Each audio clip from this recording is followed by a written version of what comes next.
Last night at around 10:15, my mother passed on. She was surrounded by her friends and her family and her books and the people and the things that she loved. For more than a generation, she has been America's unwilling icon. She became the most popular First Lady in history. Her style epitomized an era. Her courage during times of tragedy earned her the admiration of the world.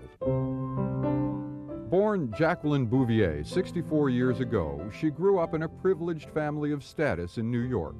In 1951, the year she graduated from George Washington University, she met a charismatic young senator at a dinner party, John F. Kennedy. But John Davis, Jackie's cousin, who wrote a book about the Kennedys, recalls that at first, Jackie had her doubts. Oh, you know, he's very charming, but he's so vain. He is always having his hair done specially and puffed up for the cameras. She said he thinks he's going to be president someday. At just 24, Jackie married the dashing Kennedy, who was 12 years her senior. How long did you know each other before you were married? We knew each other about a year. Where did you go on your honeymoon? We went to Acapulco, Mexico. Jackie became a political asset by John's side. We visited 184 communities, and I think slept in nearly every city in Massachusetts. After their first child died prematurely, Caroline was born in the winter of 1957. Soon after, they began campaigning as a family. Pleasure to have you here, and I want you to meet my daughter Caroline and my wife Jackie. How do you do?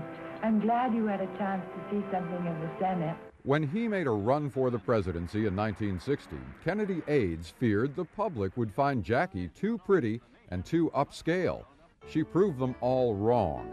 While Jack won the votes, she won the hearts of America. JFK became the youngest elected president in history.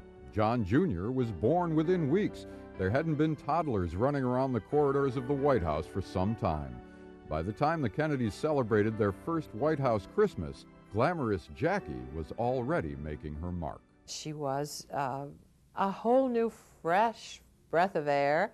Letitia Baldridge was the Miss Manners of her day and Jackie's social secretary. She says Jackie brought an air of culture and sophistication to the White House. She brought great musicians and poets and playwrights and everybody to the White House. In 1962, Jackie totally redecorated America's most famous residence and brought TV cameras inside for a special White House tour.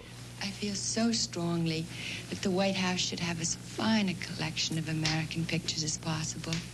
It's so important, the setting in which the presidency is presented to the world. With her own inimitable style, Jackie became America's premier trend-setting First Lady. There's no question that Mrs. Onassis was probably the greatest fashion icon that ever lived. 2 years ago, I said that, introduced myself in Paris by saying that I was the man who had accompanied Mrs. Kennedy to Paris. I'm getting somewhat that same sensation as I travel around Texas. 1963 was the year triumph turned to tragedy. First, Jackie's fourth child, Patrick, died 3 days after he was born. Then the profound tragedy in Dallas, the assassin's bullet that changed American history and rocked the world. Though grief-stricken, Jackie maintained her grace and dignity throughout the ordeal, earning her further admiration that would outlive her. In a surprising move, 5 years later, Jackie married again, this time to a man 28 years older, the Greek shipping tycoon Aristotle Onassis. He felt in some ways he'd been tricked into the marriage, which was totally untrue. But in his thinking, the way he worked it out, he should never have married her. And I think Jackie felt the same way, too. When Aristotle died 7 years later, Jackie was an ocean away in New York. She was launching a career in publishing. And of all things, Jackie O became a single working mother. It was Jackie that let women go to work. When Mrs. Onassis entered the workforce, it signaled to women it was okay to go to work. But over the last 10 years, friends say that most of all, Jackie cherished her privacy. She liked nothing more than blending in anonymously to enjoy life's simple pleasures.